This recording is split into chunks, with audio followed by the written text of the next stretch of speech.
자, 보세요. 이재명의 주장이 세 가지입니다. 자서전에 보면 첫째, 주한미군 철수입니다. 아니, 장군님 별 세 개죠. 예. 연합사 출신이죠. 예. 근데 주한미군 철수하면 돼요, 안 돼요? 저희가 우리 광화문 내국 시민들은 다 아시죠? 예.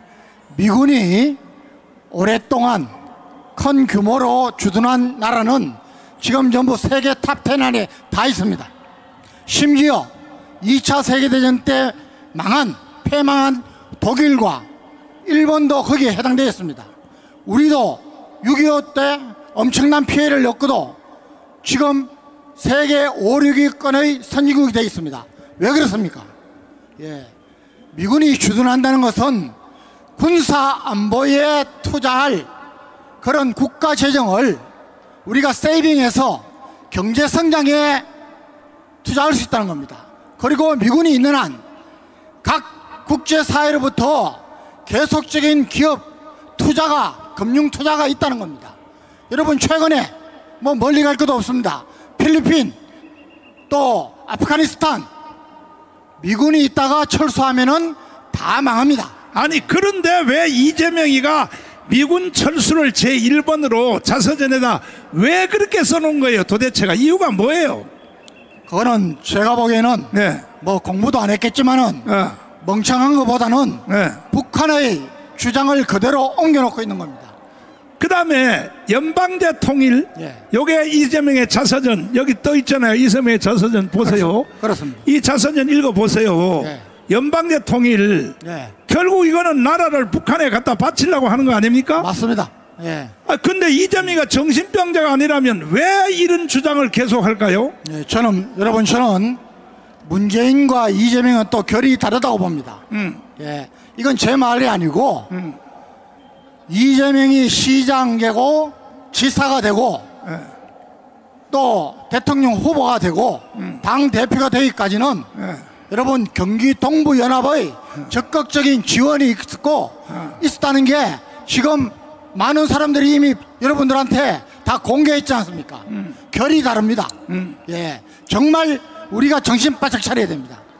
그리고 대기업을 해체해서 국민주로 나눠줘야 된다. 아니, 여기 있는 여러분에게 묻겠습니다. 30대 재벌을 다 해체해서 여러분에게 똑같이 나눠주면 돼요? 좋아요? 그런데 그 예비 동작으로 뭐라 그러냐? 전 국민에게 25만 원을 공짜로 주겠다. 이재명이가. 여러분, 25만 원 주면 좋아요? 아니, 반응이 또 시원찮아요. 봐요. 25만 원 주면 돈 받으실래? 안 받아?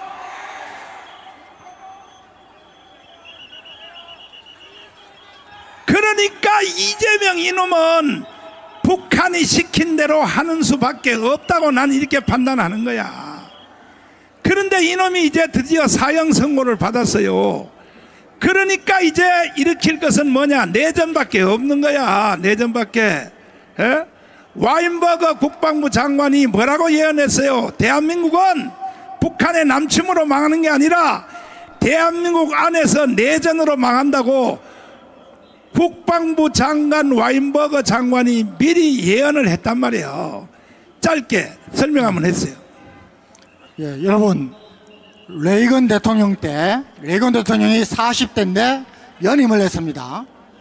8년 임기 중에 7년을 국방장관을 한 분이 이 캐스퍼 와인버거 장관입니다. 이분이 1991년도에 이 더 넥스트 워, 다음 전쟁이 일어나면은 전쟁이 일어날 6개 지역을 예측을 하고, 특히 그 중에 가장 가능성이 큰 나라를, 우리나라를 지명을 한 것입니다. 여러분, 이것은 허구 소설이 아니고 와인버거 국방장관이 국방장관을 역임하면서 우리나라의 5.18 1980년 바로 10년 전에 5.18을 여기 다 겪었습니다.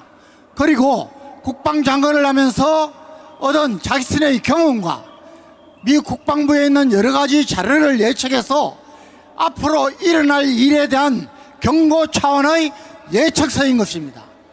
여러분, 거기에 지금 벌써 러시아가 동구권을 침공할 것이다. 지금 러시아 우크라이나 전쟁이 벌써 3년째 이어지고 있습니다. 중동 지역에 전쟁이 일어날 것이다. 이스라엘과 하마스 전쟁이 지금 불꽃을 튀기고 있습니다. 그 외에 멕시코, 일본, 그 중에서도 가장 위험한 데가 중국이 대만을 침공하면서 한국도 함께 노릴 것이라는 겁니다. 그런데 그 예측되는 전쟁 양상이 5.18과 같은 그런 내전 상태, 내란 상태가 서울에서 일어난다는 것입니다. 거기에 북한의 특수부대가 변장을 하고 침투해서 내전을 일으킨다는 것입니다. 여러분, 그것을 바로 미 국방부 장관이 아니고 폼페이오 미 국무장관이 우리 한국에 와서 2년 전에 또 바로 지적을 했습니다. 다음이 어디입니까? 한국이다 그럽니다. 우리는 정신 바짝 차려야 됩니다. 자, 우리가 지금 이재명 때문에 대한민국이 내전과 내란으로 가는 것을 우리가 구경만 할 수 있겠습니까? 반드시 막아내야 됩니다. 내가 가문운동을 40년 해봤는데, 애국운동을 가문운동만 내가 6년을 해봤는데 선제적으로 대결해야 이깁니다. 동의하십니까? 그러면 10월 9일 이번에 진짜로 1,000만 명이 모여야 돼요. 1,000만 명이 모이면 우리는 이제 내전 필요 없고 세계 G2 국가로 가는데, 우리가 앞으로 일주일 동안에 1,000만 명을 조직하기로 동의하시면 두 손 들고 만세. 진짜요? 진짜요? 그러니까 우리는 항상 보면 인진왜란도 그렇고 병자론도 그렇고 6.25도 그렇고 항상 대비하지 않다가 당하는 거야. 마지막 연설 한번 하시고 내려가시고.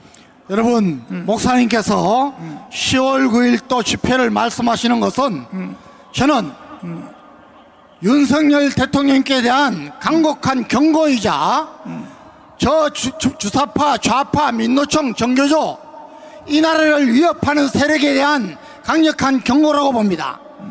여러분, 저는 오늘 새벽에 기도를 하면서 오늘 정말 결정을 내야 됩니다. 정말 오늘이 백병전을 하는 돌격의 시간이 되어야 됩니다고 이야기를 호소를 했습니다. 여러분, 아인슈타인 박사 아시죠? 아인슈타인 박사가 이런 말을 했습니다. 나라가 망하는 것은 악을 행하는 사람들에 의해서가 아니다. 그러한 악을 행하는 사람들을 지켜보면서도 아무 일도 하지도 않고 침묵하고 방관하는 사람들을 국민들에 의해서 나라는 망하는 것이다 했습니다. 여러분, 지금 저는 오늘 가만히 생각했습니다. 우리 광화문 애국 예수한국 복음통일 우리 세력이 이 집회가 여러분 지금 거의 6년째입니다. 여러분, 전 세계에 기네스북에 오를 만한 일입니다.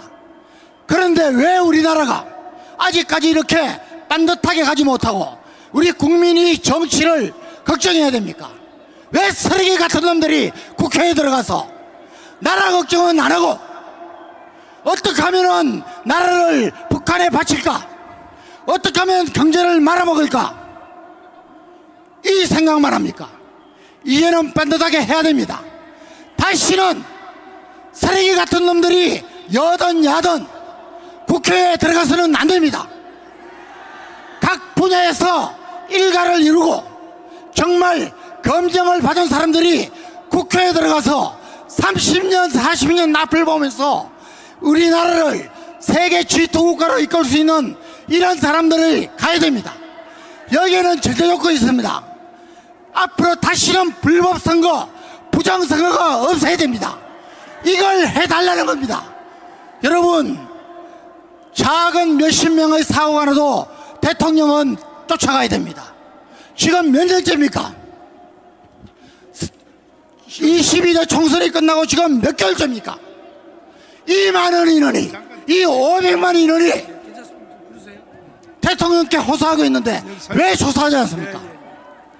저는 대통령께서 오늘 이 집회를 보고 반드시 불법선거, 부정선거 밝히는 조사위원회를 구성하고 선거 개혁해야 된다고 강력히 요구합니다.